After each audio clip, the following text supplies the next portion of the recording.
Bonjour à tous, bienvenue sur Unofi TV. On va s'intéresser aujourd'hui à la relation entre l'assurance vie et le testament. Quelles sont les précautions à prendre? On en parle en compagnie de Jean-Luc Henry. Bonjour Jean-Luc. Bonjour Thomas. Parce que oui, il y a un paradoxe. En théorie, l'assurance vie sort du périmètre successoral et le testament est là pour régler sa succession. Comment ça s'articule? Alors oui, il faut effectivement être très vigilant sur cette articulation. En effet, le paradoxe, vous l'avez rappelé, il existe. Toutefois, le Code des assurances prévoit expressément la possibilité de désigner le bénéficiaire de son contrat d'assurance vie dans un testament. Ça s'est beaucoup développé il y a une dizaine, quinzaine d'années? Oui, ça s'est développé effectivement, même un petit peu plus que ça, oui, 15-20 ans, parce qu'à l'époque, les gens redoutaient que le bénéficiaire du contrat d'assurance vie accepte le bénéfice du contrat, ce qui l'aurait bloqué. En le désignant dans un testament, personne ne pouvait accepter le contrat d'assurance vie et donc personne ne pouvait le bloquer.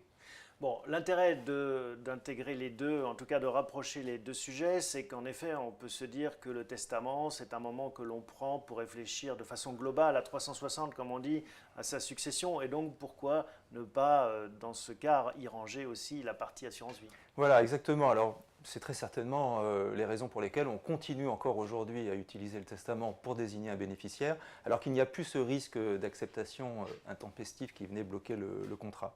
Donc, oui, on fait un testament pour répartir le moment venu l'ensemble de ses biens et c'est effectivement une très bonne occasion pour décider de ce qu'on va faire de son contrat d'assurance. Est-ce qu'on peut prendre un exemple concret pour voir dans quel cas ça pourrait poser un problème?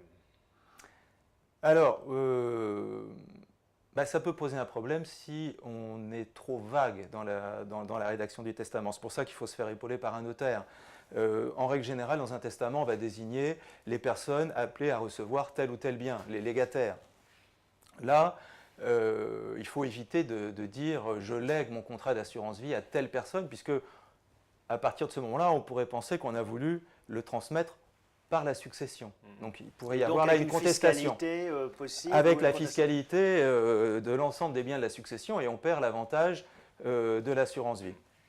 Donc dans le testament, la première précaution à prendre, c'est de dire « je désigne telle personne comme le bénéficiaire de mon contrat d'assurance vie », une personne, nom, prénom, si c'est une femme, nom de jeune fille, date de naissance, lieu de naissance, adresse. Ça, c'est vraiment très très important. Je désigne telle personne comme bénéficiaire de mon contrat d'assurance vie. Il faut prévenir sa compagnie d'assurance également. Ah oui, absolument, il faut la prévenir, il faut lui envoyer un courrier. Alors, si on choisit cette clause au moment de la souscription, la compagnie d'assurance le saura et ça figurera sur le bulletin de souscription. En revanche, si on désigne ultérieurement le bénéficiaire de son contrat d'assurance vie dans le cadre justement de cette approche et donc de la rédaction de ce testament, oui, là, absolument, il faut leur écrire impérativement. Bon, et puis ça semble idiot de le rappeler, mais ça arrive, il faut quand même faire ce testament. Il faut le faire, oui. Alors, comme je vous l'ai dit, en effet, il y a un certain nombre de cas de figure où les gens disent qu'ils désignent le bénéficiaire de leur contrat d'assurance vie dans le testament, et en fait, on ouvre le testament et on n'a pas la mention dont je viens de vous parler. Donc là,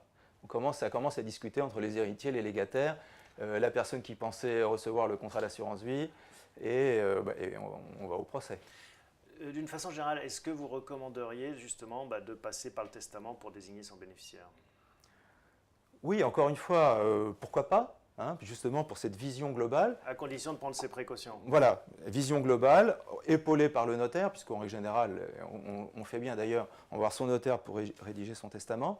Maintenant, il y a effectivement un certain nombre de pièges dans lesquels il ne faut pas tomber. Et par exemple, un testament, on ne fait pas un testament pour toute la vie. Ouais. On peut être amené à modifier ce testament. Et alors dans ce cas-là, il faut aussi prendre une précaution. Voilà. Donc là, en règle générale, lorsqu'on rédige un testament, surtout lorsqu'on en a déjà rédigé un précédemment, la première chose qu'on fait, c'est de révoquer l'ensemble des dispositions qu'on a pu déjà prendre. Donc, lorsqu'on fait ça, et qu'on fait donc un nouveau testament, de nouveau, il faut penser, surtout pas l'oublier, il faut penser que dans le précédent testament, on avait désigné le bénéficiaire du contrat d'assurance vie, et que là, il faut désigner de nouveau, alors, cette même personne ou une autre personne, ça dépend effectivement de la manière dont on évolue, mais prévoir cette désignation. Bon, merci Jean-Luc pour toutes ces explications. Hein, vous l'avez compris, il faut prendre des précautions quand on a cette problématique qui se pose à soi et en tout cas se faire épauler par son notaire, ce n'est pas une mauvaise idée. Unofi TV, chaque patrimoine est unique.